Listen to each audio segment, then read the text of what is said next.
Hola, mi nombre es Nashka Denise y actualmente curso la preparatoria agrícola en la Universidad Autónoma Chapingo. Esta es una evidencia más de la Academia de Meteorología. En este video nos enfocaremos en las percepciones de la meteorología y el cambio climático en mi comunidad Ixtapaluca, Estado de México. La meteorología está íntimamente relacionada con la naturaleza, con el ambiente, con lo natural. El uso de suelo y vegetación en esta región ubicada en la parte oriental del Estado de México corresponde a 5 tipos de uso de suelo: bosques, pastizales, praderas, agrícola y zonas urbanas. Los bosques ocupan el 53% de la superficie total. Se encuentran 6 clases de bosques cultivado de encino, oyamel, pino, pino-encino y tascate. El más extenso es el bosque de pino. El pastizal ocupa el 7.4% del territorio municipal. En cuanto a la agrícola, ocupa el 23.3% de la superficie y se divide en 2 categorías: agricultura de riego y agricultura de temporal. La agricultura de temporal es la práctica predominante con el 98% de la superficie agrícola. La zona urbana de Ixtapaluca representa a la zona metropolitana con la Ciudad de México. Representan el 15.1% de la superficie municipal. En cuanto a las principales actividades económicas, podemos encontrar: la industria manufacturera es la más importante y representa el 8.1% de las unidades económicas del municipio. El micronegocio es muy abundante en el municipio. Por dicha razón, el comercio al por menor representa el 56% de las unidades económicas. Pese a tener una ubicación privilegiada con respecto a la zona metropolitana del Valle de México, el comercio al por mayor solo aporta el 8.4%. Los servicios relacionados con el alojamiento y la preparación de alimentos y bebidas representan el 8.6% de las unidades económicas. Las actividades agrícolas de Ixtapaluca en el año 2010 ocupaban 5.194 hectáreas, de las cuales 82.1% eran de temporal y 17.99% de riego. Por su parte, la ganadería se concentra en la producción de bovinos, cerdos y ovinos, con una aportación a la producción estatal del 0.6%, 0.8% y 1.8% respectivamente. Conociendo entonces el contexto en el que vivimos día con día los ciudadanos de Ixtapaluca, podemos darle paso a aquellos fenómenos de origen hidrometeorológico que más afectan a mi comunidad. Tenemos entonces temperaturas máximas que llegan hasta más de 30 grados centígrados, las temperaturas mínimas extremas afectando con un promedio de 5 grados centígrados. Las sequías múltiples, una gran probabilidad de la ocurrencia de las heladas, las granizadas, en la cual en la zona suroriente del municipio de Ixtapaluca tienen un mayor grado de peligro por caída de este. Las inundaciones son una de las mayores problemáticas de mi localidad.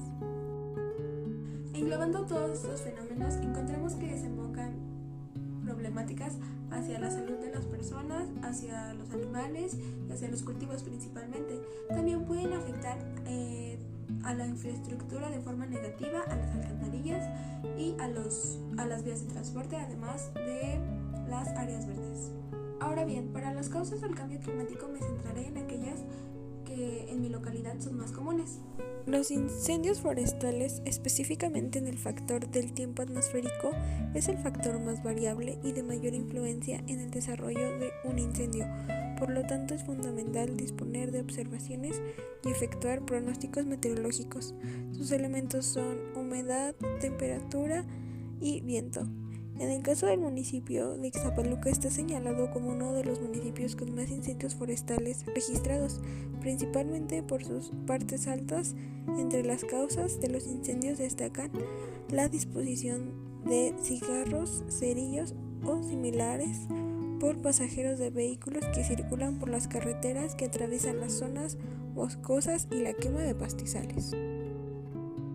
Dentro del municipio se han localizado 23 estaciones de servicio en operación y 2 en construcción, de las cuales se pueden generar explosiones, incendios, derrames y o fugas tóxicas. También existe un aproximado de 70 industrias con instalaciones en el municipio de Ixtapaluca con productos y sustancias que manejan para realizar sus actividades, que lo hace propenso a tener algún accidente. La mayoría de estas industrias almacenan combustible. Se localizan 2 rellenos sanitarios de cobertura regional, aprovechando los socavones que dejaron las minas donde se extrajo el material, principalmente para la construcción de la autopista México-Puebla, además de que también existen los tiraderos de basura aquí comúnmente. En alguna entrevista que yo realicé a un agricultor, él me comentó que los patrones naturales del clima, como las sequías, las lluvias y las heladas, han cambiado durante los últimos años, es decir, ya no han sido las mismas y han sido muy extremas. La meteorología es indispensable para la agricultura, ya que de esta dependen los factores tales como las heladas, las épocas de lluvia, el fotoperiodo y el flujo de energía, por decir algunas. Y de estas mismas depende el crecimiento, desarrollo y rendimiento de un cultivo.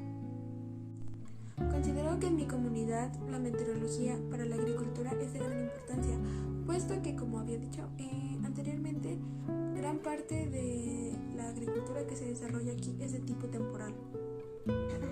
Los árboles y los bosques ayudan a mitigar estos cambios, puesto que absorben el dióxido de carbono de la atmósfera y lo convierten. En consecuencia, los árboles y los bosques almacenan grandes cantidades de carbono. Por ello es imperativo la conservación y uso sustentable de los bosques, que forman la mitad de mi territorio municipal. Las actividades forestales en mi comunidad, comparado con otras, realmente son muy pocas, y estas se desarrollan en lo que forma parte del Parque Nacional Ixtapopo, y se encuentra rodeado por bosques maderenses de pino y encino, y la mayoría de las actividades que se realizan son la venta de árboles de Navidad de tipo pino, oyamel y cedro, además de que se realiza el carbón vegetal. Por lo tanto, es fundamental disponer de observaciones y efectuar pronósticos meteorológicos para estas dos actividades anteriores.